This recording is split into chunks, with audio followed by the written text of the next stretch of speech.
A very warm welcome to this edition of Energy Frontiers. This is the final lap of the year 2022. I am Justina Okechukwu.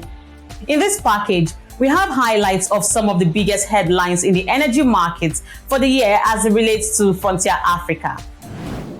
Following the outbreak of the Russia-Ukraine war in February, European countries started searching for new energy sources, including from Africa. Top European leaders such as the French President Emmanuel Macron, German Chancellor Olaf Scholz, and Italian President Sergio Mattarella began a journey to end the reliance on Russian fuel by backing longer-term fossil fuel extraction projects in Senegal, Nigeria, and Mozambique. Amidst the global energy crisis, African leaders have argued that they should also be allowed to ramp up the use of fossil fuel in order to improve domestic energy access, given that the continent contributes just 3.8% of the total global greenhouse gas emissions.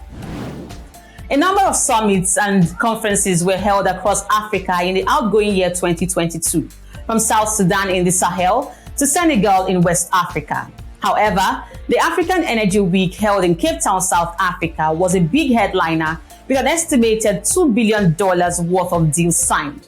The summit was attended by more than 2,000 delegates, which include dozens of African energy ministers, the leadership of OPEC, and big international oil firms and those from within the continent.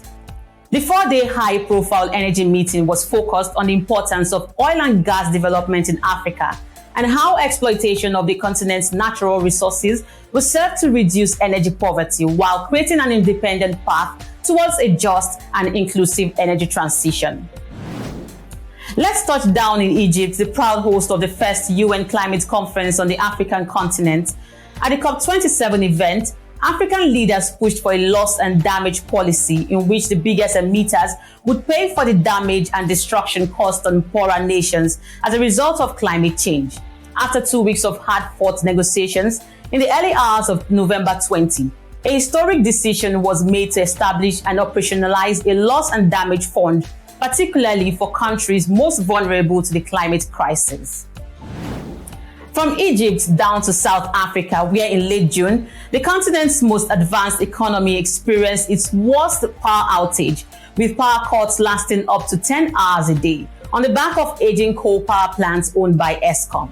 The power outages in South Africa lasted all year round. On December 14th, Eskom's chief executive, Andre de Ruyter, announced his resignation, throwing more doubts into President Cyril Ramaphosa's ability to fix the collapsing grid, which has seen a further loss in generating capacity.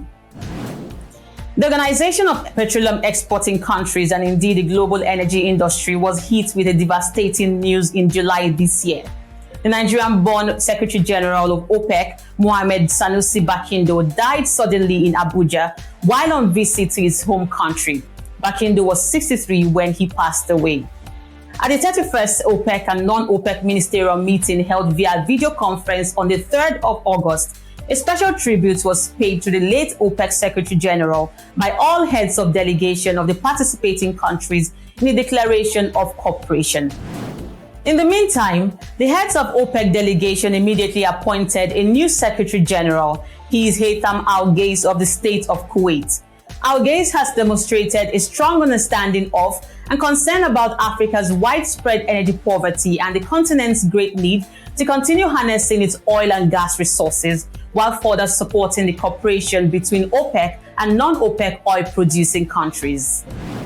Hope you enjoyed the short package of your Energy Frontiers to wrap up the year 2022. We thank you so much for keeping up with the show every week since the year started, and we look forward to the same in the new year 2023. Always remember to follow Energy Frontiers on Frontier Africa Reports website and across all our social media handles. And do send us your comments, questions, and suggestions. It's goodbye from me, Justina Okechukwu, and all of us here at Frontier Africa Reports. Happy holidays.